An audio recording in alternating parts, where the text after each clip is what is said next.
We have all seen a dream for our beloved nation. The time has come for us to turn that dream into a reality.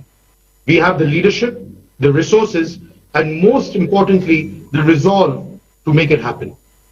We, the citizens of East and Northeast India, have been the torchbearers of defining movements, growth, and development both in pre and post independence India. Over the last few years, the Eastern India has taken tremendous strides in infrastructure and economic development. The upswing, which is temporarily paused due to COVID-19 pandemic and relief efforts of the Amphan supercyclone, has not lost its momentum. We will soon get back to being the engine of economic development that drives us towards realizing our dream of an Atmanirbhar Bharat. On behalf of Indian Chamber of Commerce, I would like to thank our government for their unparalleled support and guidance.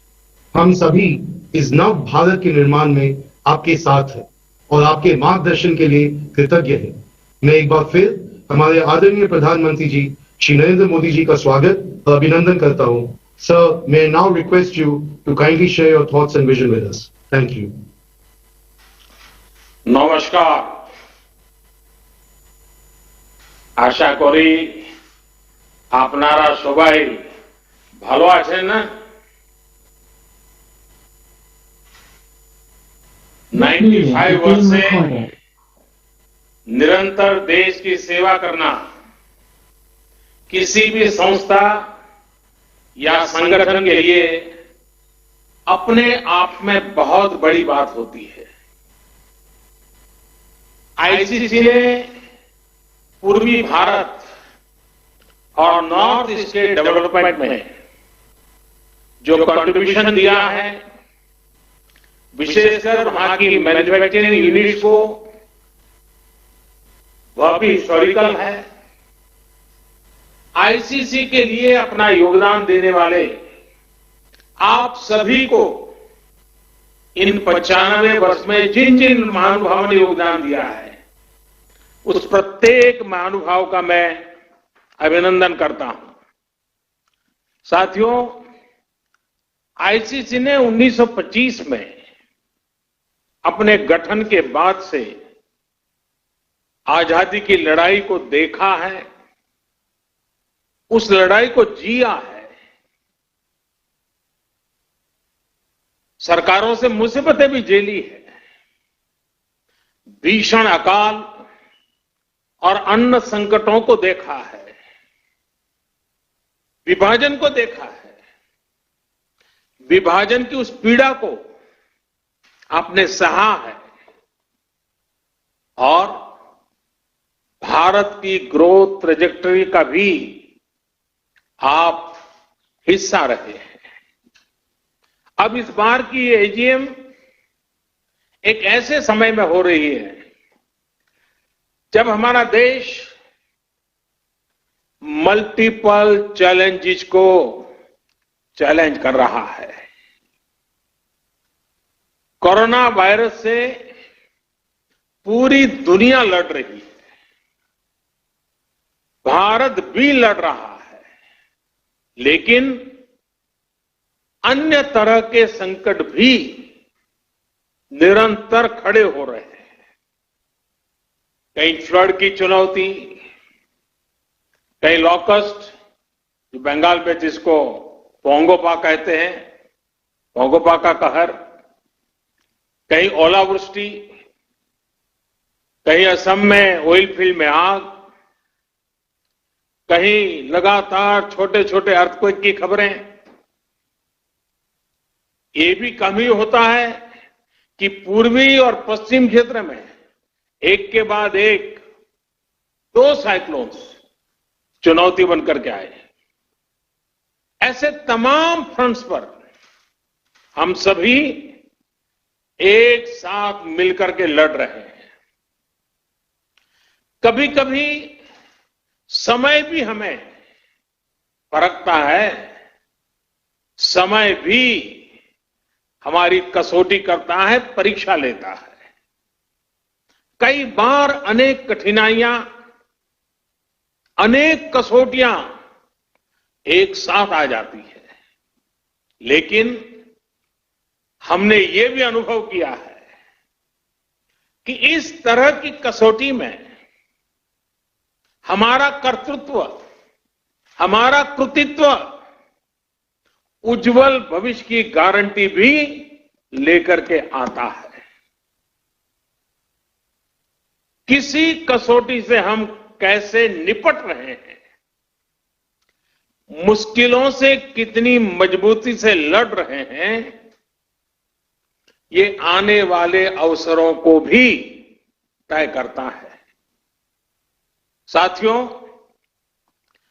हमारे यहां कहा जाता है, मन के हारे हार,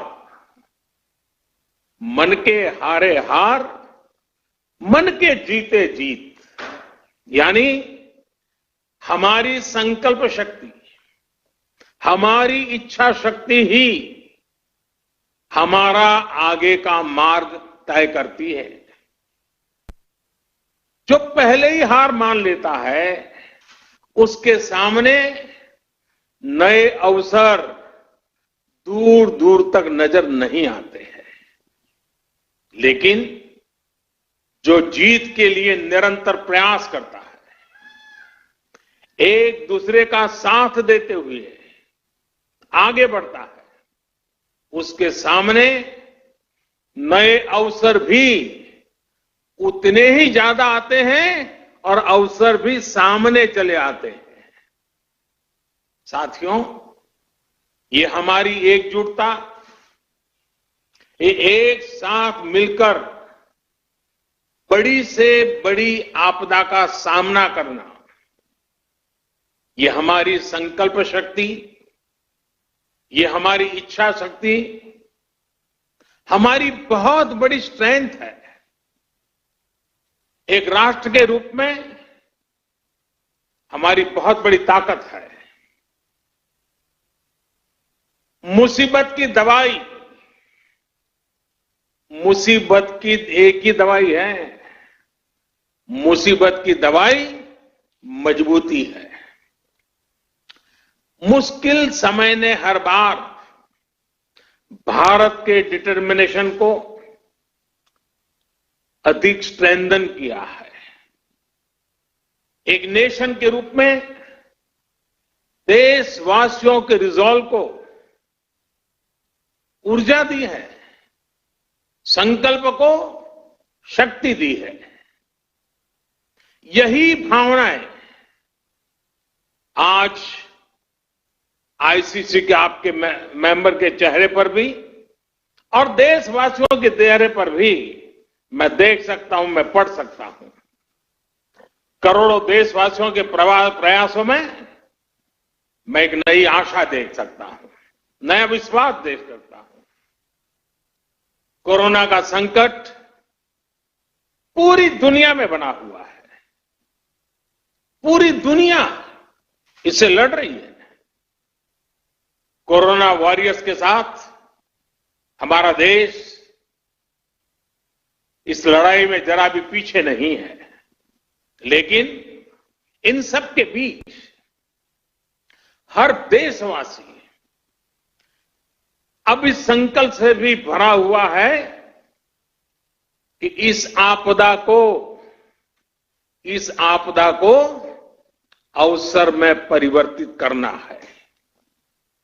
इससे हमें देश का बहुत बड़ा टर्निंग पॉइंट भी बना रहा है। ये टर्निंग पॉइंट क्या है? आत्मनिर्भर भारत, सेल्फ रिलायंट इंडिया। आत्मनिर्भरता का, सेल्फ रिलायंस का ये भाव बरसों से हर भारतीय ने एक एस्पिरेशन की तरह जिया है। लेकिन फिर भी एक बड़ा काश